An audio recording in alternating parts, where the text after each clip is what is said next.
झी 24 तास एक पाऊल पुढे का देश भर में प्रचार किया गया। वो जमीन आज भी महाराष्ट्र सरकार के नाम पर है और जिस किसान की बात की गई वो भी अपनी जमीन पर वही कायम है।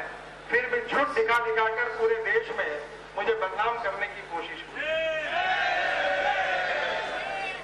बाद में जो डैम बना हुआ है उसका 100% पानी में यूज करता हूं, ये भी आरोप लगाया गया, जबकि केवल 1% से भी कम 0.85% पानी वहां यूज होता है। मैंने नागपुर में असंगठित क्षेत्र के गरीब कामगारों में मैं काम करता हूं। वहां मैंने एमआईडीसी में उन कामगारों के मकान बनाने के लिए मदद की और आपको आश्चर्य होगा, जो आप आंखों से वहां जाके देख सकते हैं कि 15 रुपए स्क्वायर फीट से एमआईडीसी ने जमीन दी और सीमेंट कंक्रीट के फ्लायर्स का उपयोग करके सुंदर मकान बने हैं, जिसकी कॉस्ट ऑफ कंस्ट्रक्शन केवल 400 रुपए स्क्वायर फीट है और गरीबों को मकान मिला कर दिए। तो इन्होंने कहा नितिन गडकरी ने बिल्डर और डेवलपर करके काम किया।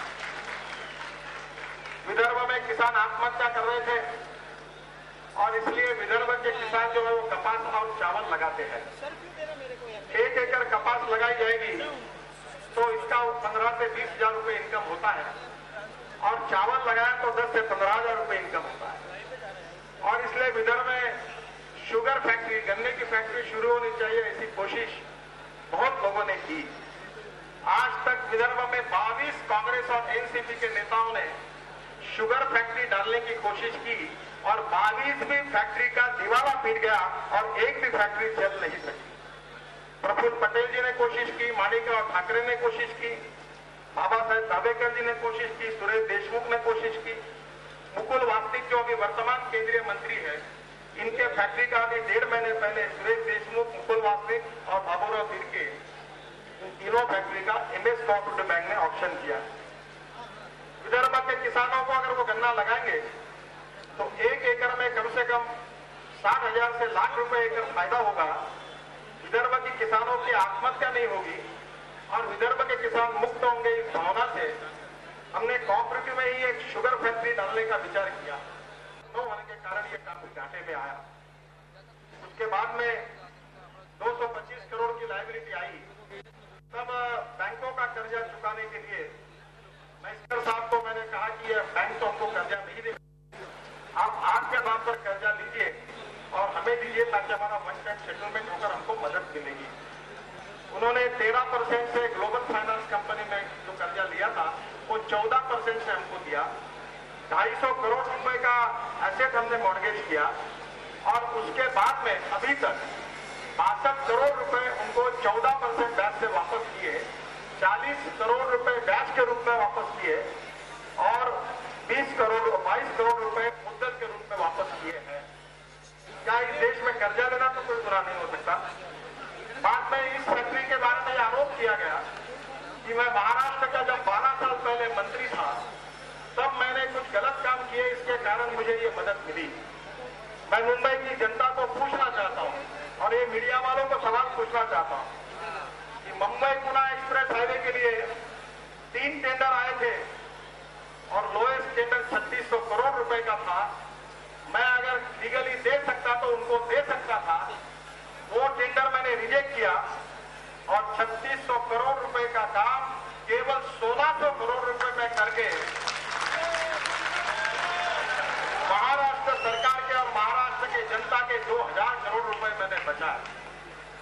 मुंबई के 55 फ्लाईओवर की योजना आई।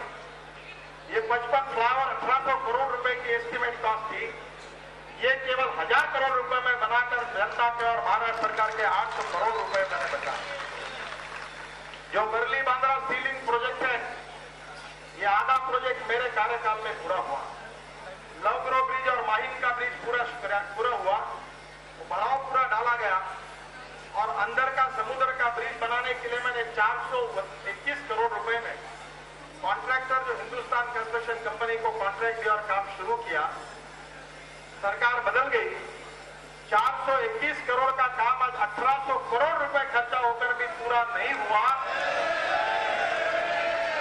तो ये मीडिया के एक भी पत्रकार उसमें से 1300 साढ़े 1300 करोड़ का जो चूना लगा है मुंबई की जनता को, इसके ऊपर एक शब्द दिखाते नहीं। ना कोई भ्रष्टाचार हुआ, ना कुछ हुआ। कोई काम में मैंने किसी प्रकार का भ्रष्टाचार नहीं किया। आज 12 साल के बाद मेरे ऊपर एक भी आरोप नहीं हुआ। आज ये आरोप है कि 12 साल पहले मैंने गलत काम किया।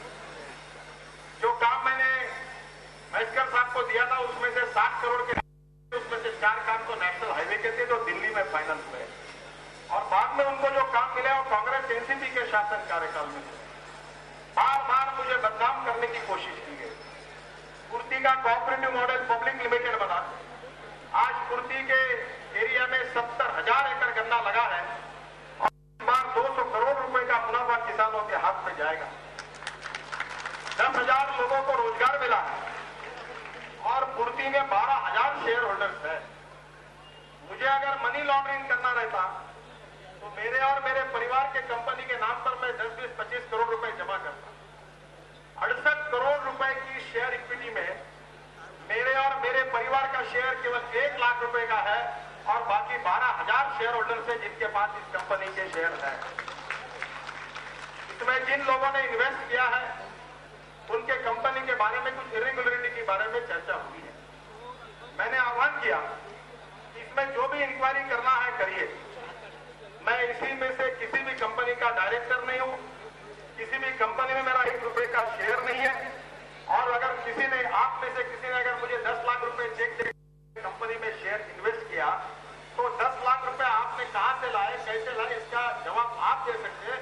कोई इसलिए इन्वेस्टमेंट इस कंपनी को देने का कोई कारण नहीं है, और इसलिए इसकी किसी भी इंक्वायरी के लिए मैं तैयार हूं। ये मैंने कहा, बार दिखाया जा रहा है कि ये कंपनी मेरी फेक कंपनी, जिसका मैं डायरेक्टर नहीं, जिसमें मेरा शेयर होल्डिंग नहीं, और उस कंपनी के मालिक भी अब सामने आए हैं और ये कह रहे कि इक्विटी हमने की है। वो इनकम टैक्स में अपनी बातें बताने के लिए तैयार है।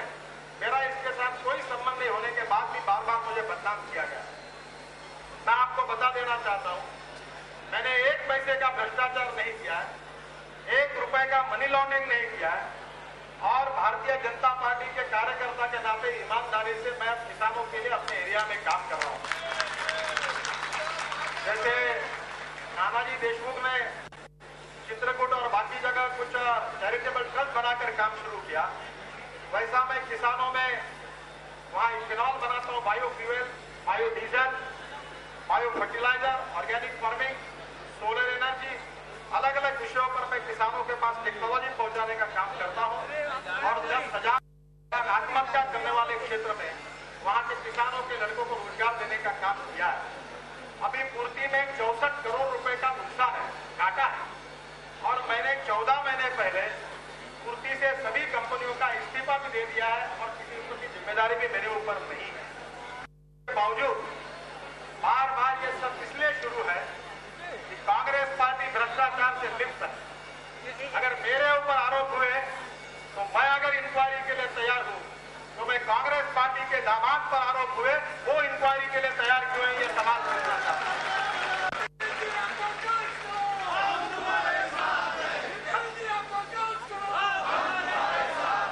मैंने